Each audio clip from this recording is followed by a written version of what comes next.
भगवान श्री कृष्ण कहते हैं तुलसी के सामने मात्र यहाँ 3 शब्द बोलने से गरीबी का नाश हो जाता है। आप इस वीडियो को शुरू से लेकर अंत तक जरूर देखिएगा, तभी आपको इस वीडियो से लाभ मिलेगा। क्योंकि ऐसी महत्वपूर्ण जानकारी आप छोड़कर जाओगे तो आपको सिर्फ पछतावा ही होने वाला है। इसीलिए आप इस वीडियो को ध्यान से देखें, हमारी बातों को सुने। नमस्कार, आपका स्वागत है। ब्रह्म वैवर्त पुराण में वर्णित प्रसंग के अनुसार एक बार नारद मुनि भगवान श्री कृष्ण के पास जाते हैं और उन्हें कहते हैं, हे प्रभु, तुलसी भगवान नारायण की प्रिय हैं, इसलिए वह परम पवित्र हैं, अतः संपूर्ण जगत के लिए पूजनीय हैं। परंतु इनकी पूजा का क्या विधान है और इनकी स्तुति के लिए कौन सा श्लोक है, यह मैंने अभी तक नहीं सुना है। यह बात नारद मुनि भगवान श्री कृष्ण से पूछता है, हे प्रभु, किस मंत्र से तुलसी की पूजा होनी चाहिए? सर्वप्रथम तुलसी की पूजा किसने की? इस प्रकार से नारद जी द्वारा पूछे जाने पर भगवान श्री कृष्ण उन्हें तुलसी पूजन के महत्व एवं नित्य तुलसी के सामने बोले जाने वाले महामंत्र के बारे में बताते हैं। श्री कृष्ण कहते हैं कि जो भी स्त्री नित्य तुलसी के समक्ष इस मंत्र का जाप करेगी वह सौभाग्यशाली बनेगी। जो भी पुरुष तुलसी के सामने इस मंत्र का उच्चारण करेगा उसे अक्षय धन की प्राप्ति होगी। जिस घर के सामने नित्य तुलसी की पूजा की जाएगी उस घर में साक्षात लक्ष्मी का वास होगा। तुलसी का यह मंत्र राज कल्पतरु है। यह समस्त फलों को प्रदान करने वाला है। अतः जो भी तुलसी के सामने इस मंत्र का उच्चारण करेगा उसे संपूर्ण सिद्धियां प्राप्त होगी। सर्वप्रथम तुलसी की पूजा भगवान श्री हरि विष्णु द्वारा की गई थी। घी के दीपक, सिंदूर, चंदन एवं पुष्प आदि से तुलसी की पूजा की थी। भगवान श्री कृष्ण जी कहते हैं, इस प्रकार से जो भी मनुष्य तुलसी का पूजन करेगा उसके सभी जन्मों के पाप नष्ट हो जाएंगे और वह व्यक्ति सुख समृद्धि को प्राप्त करेगा। तुलसी के नित्य पूजन से एवं मंत्र जाप से व्यक्ति सभी प्रकार के पापों से मुक्त होकर गौलोक में जाता है। जो कार्तिक महीने में श्री हरि विष्णु को तुलसी अर्पण करता है वह 10,000 गौ के दान का पुण्य प्राप्त करता है। तुलसी के पूजन से जिसे पत्नी नहीं मिल रही हो उसे पत्नी प्राप्त होता है। जीवन साथी सही मिलता है। जिसे संतान न हो वह पुरुष पुत्रवान बन जाता है। रोगी रोगों से मुक्त हो जाता है और भयभीत मनुष्य निर्भय हो जाता है एवं पापी भी सभी पापों से मुक्त हो जाता है। इस प्रकार से भगवान श्री कृष्ण ने तुलसी का महत्व नारद मुनि को सुनाया था। आइए जान लेते हैं तुलसी से जुड़ी महत्वपूर्ण बातें और भगवान श्री कृष्ण के बताए हुए उस महामंत्र के बारे में। शास्त्रों के अनुसार तुलसी को जन्म से लेकर मृत्यु तक काम आने वाला पौधा माना गया है। घर में तुलसी का पौधा होने से चारों ओर का वातावरण शुद्ध हो जाता है और सकारात्मक ऊर्जा का संचार होने लगता है। तुलसी के पौधे न केवल घर की हवा को शुद्ध बनाते हैं बल्कि कई प्रकार के वास्तु दोष भी नष्ट करते हैं और घर में सकारात्मक ऊर्जा का संचार होता है। वास्तुशास्त्र के अनुसार तुलसी का पौधा सही दिशा में होना अत्यंत आवश्यक है।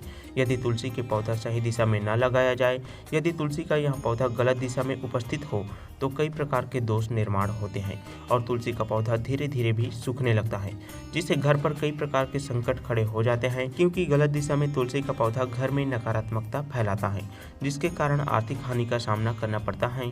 तुलसी का पौधा सदैव पूर्व या उत्तर दिशा में ही लगाना चाहिए। तुलसी के पौधे को घर के दक्षिण दिशा में न रखें, नहीं तो यह पौधा दक्षिण दिशा से आने वाली नकारात्मक ऊर्जाओं के कारण जल्दी से सूख जाता है और घर परिवार में दुख का वातावरण बना रहता है। महिलाओं को ऐसी अवस्था में तुलसी को जल नहीं देना चाहिए।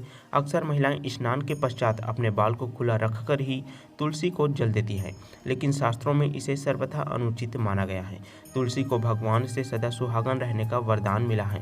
ऐसे में सौभाग्य में वृद्धि के लिए महिलाओं को अपने केस बांधकर मांग में सिंदूर भरकर ही तुलसी को जल अर्पण करना चाहिए।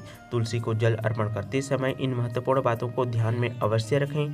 पहली बात, तुलसी के आसपास जूठन, जूते, चप्पल, झाड़ू या कचरा भूल से भी न रखें, इससे माता तुलसी का अपमान होता है। दूसरी बात, जिस गमले में तुलसी का पौधा लगा हो उसमें अन्य पौधे न लगाएं। तुलसी के पौधे में दूध मिला हुआ जल चढ़ाने से तुलसी सदा हरी भरी रहती हैं और घर में सुख समृद्धि बनी रहती है। कई बार लोग शाम के समय तुलसी के पास दीपक जलाते वक्त भी जल चढ़ाते हैं, लेकिन ऐसा करना अनुचित होता है क्योंकि शाम के समय सूर्यास्त का समय होता है। इस समय तुलसी में भूलकर भी जल नहीं चढ़ाना चाहिए। सुबह का समय ही तुलसी को जल अर्पण का समय होता है। शाम के समय तुलसी को स्पर्श भी नहीं करना चाहिए। तुलसी के पास दीपक लगाते समय दीपक के नीचे थोड़े से चावल के दाने अवश्य रखें, इससे घर में सुख समृद्धि बनी रहेगी। शास्त्र के अनुसार तुलसी के पास जल से भरा हुआ पात्र भी नहीं रखने चाहिए। ऐसी जगह पर तुलसी के पौधे को भूल से भी न लगाएं जहां पर गंदगी हो। कुछ लोग जाने अनजाने में तुलसी के पौधे को नाले के पास अथवा जिस स्थान पर कपड़े या बर्तन धोए जाते हैं ऐसे स्थान पर रख देते हैं, जिसके कारण गंदा पानी तुलसी के पौधे पर गिरता रहता है। जिससे तुलसी का पौधा सूख जाता है और इससे माँ तुलसी का अपमान होता है। तुलसी के पौधे को गंदगी से हमेशा दूर रखें। जहाँ पर हमेशा पवित्र वातावरण बना रहे, जहाँ पर स्वच्छता रहे, ऐसे स्थान पर ही तुलसी का पौधा होना चाहिए। आइए अब जान लेते हैं उस महामंत्र के बारे में जो हमें तुलसी के पौधे के सामने हमेशा बोलना चाहिए। भगवान श्री कृष्ण के अनुसार माँ तुलसी का मंत्र इस प्रकार है। महाप्रसाद जननी सर्व सौभाग्यवर्धनी आदि व्याधि हरा नित्यम तुलसी त्वम नमोस्तुते। इस मंत्र का जाप नियमित रूप से सुबह के समय स्नान के बाद तुलसी पत्र को या पौधे को छूते हुए करना चाहिए। इससे व्यक्ति की सभी इच्छाएं पूर्ण हो जाती हैं। इस मंत्र का जाप पूर्व में नित्य तुलसी के सामने करने से हर प्रकार के कार्य में सफलता मिलती है। स्त्रियों को नित्य तुलसी को जल अर्पण करते समय ही इस मंत्र का जाप करना चाहिए। इसका जाप करने मात्र से उनके घर से सारी नकारात्मक ऊर्जा का नाश हो जाता है और घर में सुख समृद्धि बनी रहती है। तो प्रिय भक्तों, इस प्रकार से तुलसी मैया की पूजा करने से हमें माँ लक्ष्मी का आशीर्वाद प्राप्त होता है।